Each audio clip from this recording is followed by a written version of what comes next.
Assalamualaikum warahmatullahi wabarakatuh. Kami dari kelompok 33 akan melakukan percobaan kedua pada modul 2. Sebelum itu kami akan memperkenalkan diri. Perkenalkan, nama saya Arisandra Ulia dengan NIM 2210951017. Saya Riki Setiawan dengan NIM 2210952051. Saya Bagian dengan NIM 2210951021. Baiklah, di sini pada percobaan kondisi pertama di mana B2-nya sama dengan X atau bebas saja 0 atau 1. Kemudian ada B1-nya sama dengan 1 dan B0-nya sama dengan 0.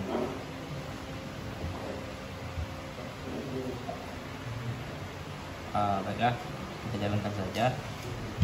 Nah, di sini dapat kita lihat bahwa input dari S ini adalah B1, di mana B1 bernilai 1 dan S ini aktif low. Ketika diberi input 1 maka dia tidak akan aktif karena dia aktif low.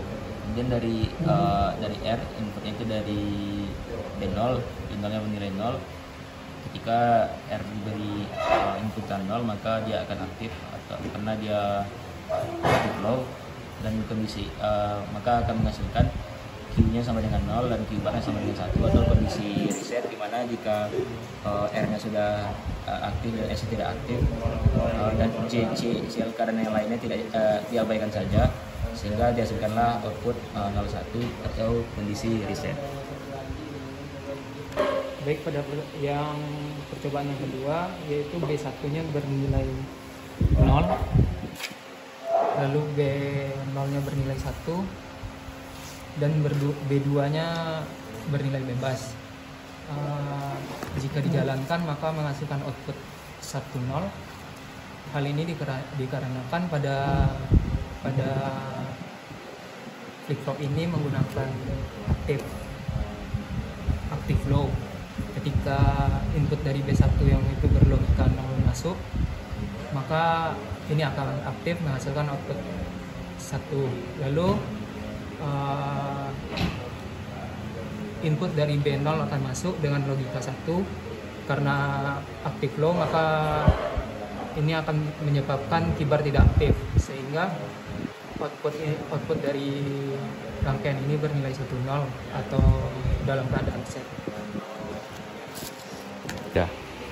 Baik, selanjutnya saya akan menjelaskan pada percobaan 2 yang ketiga, yaitu di mana B2-nya itu sama dengan X. Maksud dari X ini adalah bisa 1 atau bisa 0. Lalu ada B1 dengan nilai 0 dan B0 adalah 0. Dapat kita ubah di rangkaian bahwa B0 tadi adalah 0 dan B1 adalah 0. Nah, kita mendapatkan hasil output di mana hasil outputnya itu 1, 1. Karena pada switch SPDT B1 ini dia kan bernilai 0, maka S ini menerima inputan 0 atau disebut dengan low. Nah, selanjutnya pada B0 juga bernilai 0, maka inputan yang diterima pada R atau reset juga bernilai low, bernilai 0. Lalu dapat dikatakan bahwa IC flip-flop ini aktif, maka key dan keybar itu menghasilkan 1 dan 1.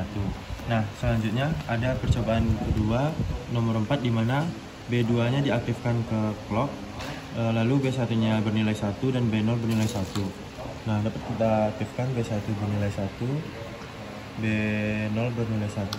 Lalu ini kita dapat ubah menggunakan clock.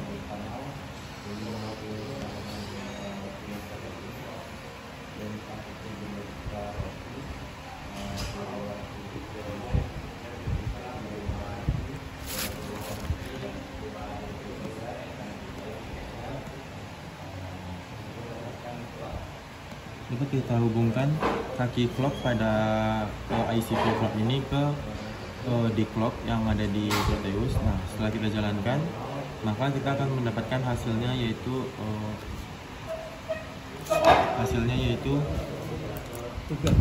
toggle, dimana maksud dari toggle itu adalah dia akan berubah-ubah sesuai dengan clocknya. Nah, di sini dapat kita lihat bahwa clocknya ini bernilai 0 atau disebut juga dengan dia menerima low, maka pada clock ini dapat disebut dengan fall time.